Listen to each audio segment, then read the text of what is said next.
lapangan kerja itu ada semuanya di dalam negeri. Tapi musuhnya memang negara-negara maju. Ngamuk semuanya.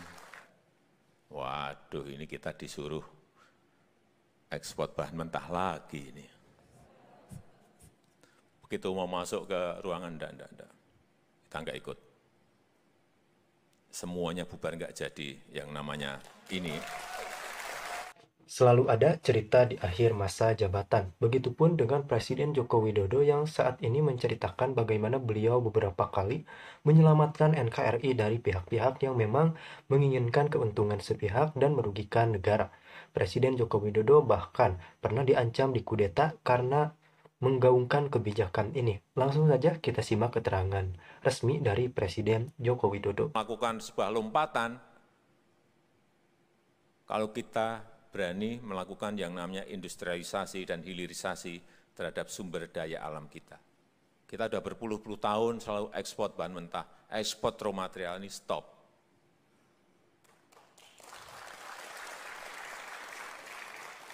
Nikel sudah stop. Ini tahun depan ini yang saya incar boksit stop. Boksit sudah, tembaga stop. Tembaga sudah, timah stop. Semua nilai tambah ada di dalam negeri.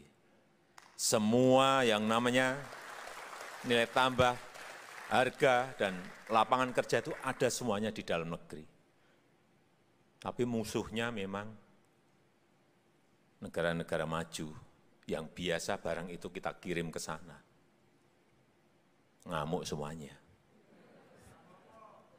Ngamuk semuanya. Nikel kita sudah dibawa ke WTO. Udah. Enggak apa-apa, ya kita hadapi.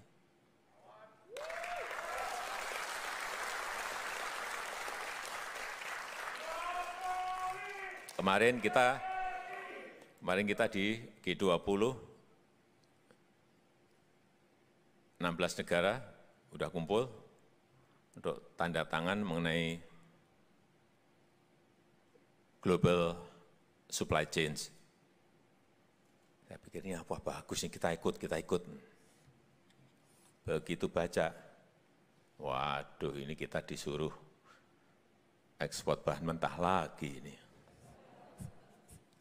Begitu mau masuk ke ruangan, enggak. Kita enggak ikut.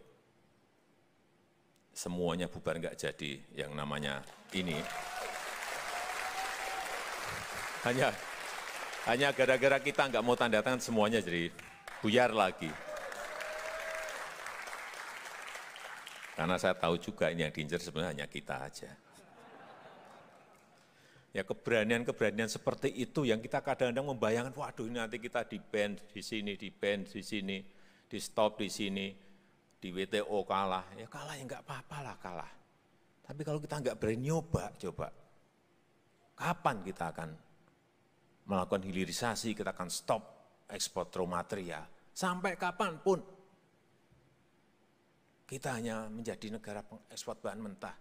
Padahal kalau kita jadikan barang jadi, bisa lipat 10 kali, lipat added value-nya. Nikel saja itu. Berapa turunan dari ini?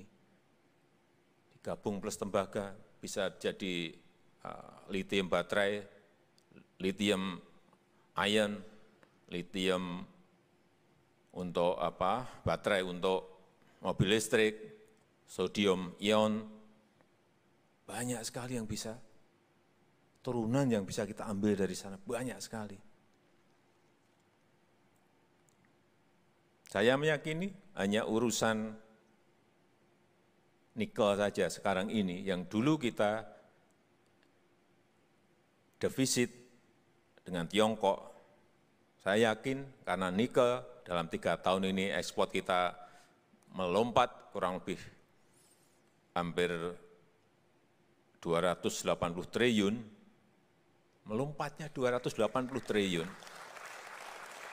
Tahun depan mungkin kita sudah enggak defisit lagi dengan Tiongkok, kita justru surplus dengan Tiongkok.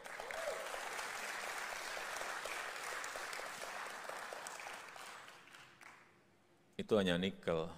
Nah kalau nanti kita stop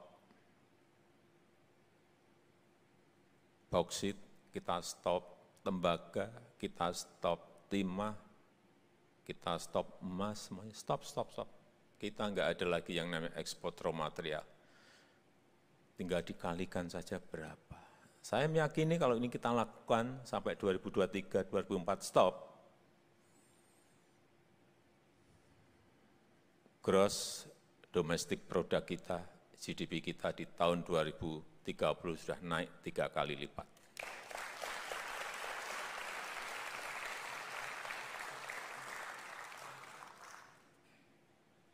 Tolong ini dicatat.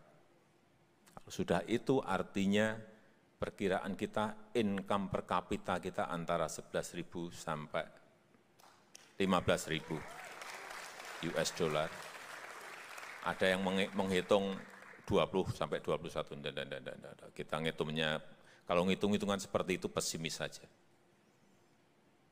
Nah, kalau nanti bisa melompat ke 20 ya alhamdulillah. Tapi ini memang butuh keberanian.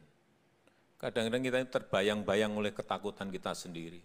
Dulu waktu kita mau ambil Freeport kembali mayoritas,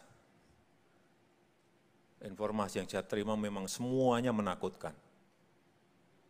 Menakutkan semuanya. Nanti Papua akan goncang, Papua akan lepas.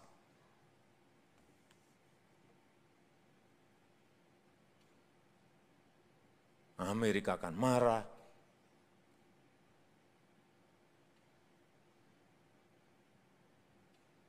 Sampai 3 tahun kita kerja ini. Dan menterinya maju mundur, maju saya gitu kan. Jangan maju mundur, maju.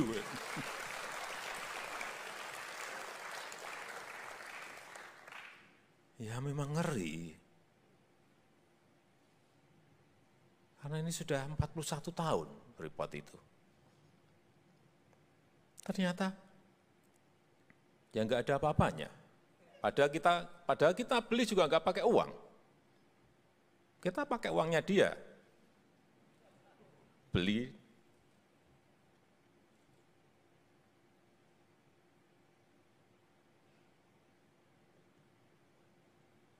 Freeport itu bukan dari uangnya APBN juga bukan, dari uangnya BUMN juga enggak.